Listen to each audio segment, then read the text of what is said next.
This is the Model of the Month saga with the Ork Nobz from October or Orktober. The concept we're going with here is I'm going to be undercoating it in a blue, and then I'm going to do a zenithal highlight with yellow that's going to help create the mid-tone of green, because blue and yellow make green. One of the things we are also going to do with it is we are going to also hit it with a little bit of green kind of from the side, which will cover up a lot of the shadow and the highlight with the airbrush, but the main colors will all kind of be there, and hopefully it'll all kind of blend together. This is kind of what it looks like here and there with that, so this will give you kind of the basis start before we hit it with the paintbrush. We are going to come in and do brown for the pants. It's Gothor brown to be specific. I like brown for the pant color because it kind of helps mute what is there while giving the right shade of color to kind of sell that like ramshackle dirty brown pants. It's a very nice easy way to do kind of a cloth. Going over a lot of that yellow with brown kind of works well. I try to make it less opaque during that process. The next color that we go with is the dark gray, or a black gray from Vallejo is the exact color. I like using it for my metals and anything that needs to be black, because you can use a wash with it and it doesn't take away from the overall effect on the whole entire model. The next color that we go with is Rhinox Hide. Rhinox Hide is a very nice brown. It looks almost like a black brown, so it makes for a very dark leather look to it, followed by very bright colors. Orks like using a lot of different colors. When I paint my orks, I like to put a lot of different colors. I know they all have their own clan colors that are a little bit more specific. I really love using blue. This blue is from Vallejo. It is one of my favorite blues. I tend to go with a super bright blue because bright colors work well with this. I also made one of the panels, I wanted it to be just kind of like a black gray with it, just to kind of sell that yes, some of his panels are metal.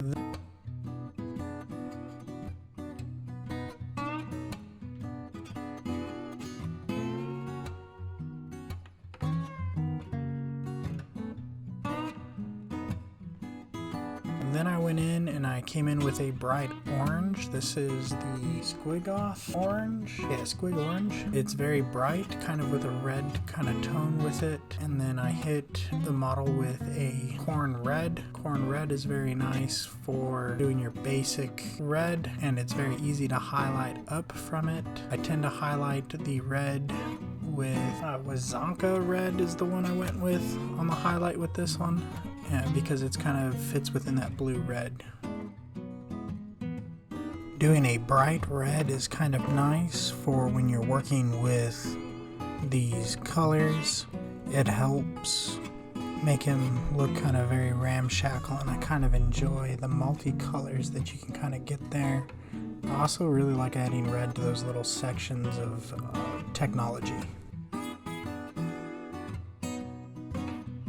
Finally, I did some more Rhinox Hide for the skull area. I wanted it to make it look very brown, and then I hit it with that Gothor brown again like I used on the pants. And the last step with that skull will be adding white onto it, but doing the Rhinox to the brown there kind of helps sell that.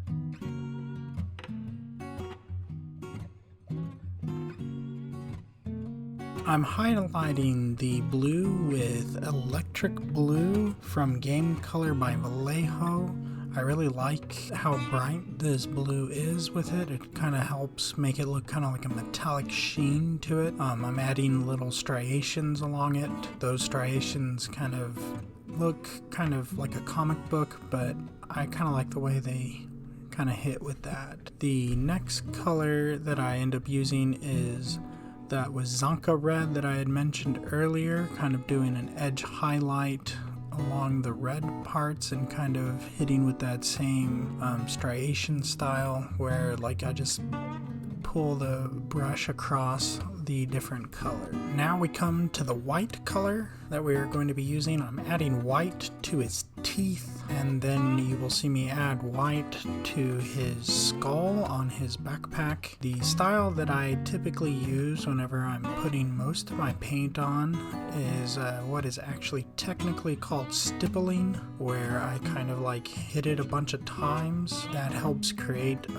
some different color layers to it, and it kind of helps blend where you can still kind of see a little bit of that brown underneath it, which will make it so that I like the way that it kind of looks with it, where it kind of looks kind of sloppy but kind of still there, very sketched. The next little bit that I end up doing is I'm going with black mixed with dark gray onto the gun. What I'm doing there is I'm adding that light gray, or that lighter gray, dark black gray, as the highlight for it. So I went with a more muted black with there. Then I ended up coming in with a mixture of white and brown in order to give the horns a slightly different bone look to the skull, because it's still a skull but it's slightly different, and then highlighting it all the way up to white at the highest points. Then I come back and I do something that's kind of weird, is adding green to an orc model.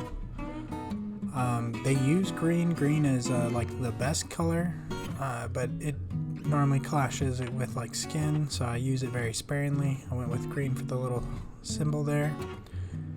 Lastly, I touch up some of the skin where I made some mistakes with the brush. And then if you remember, I went with that super yellow highlight up at the top. So what you end up seeing me do is slowly add a little bit of yellow into that green to kind of make it a little bit brighter and kind of reinforce that what we had put in there previously.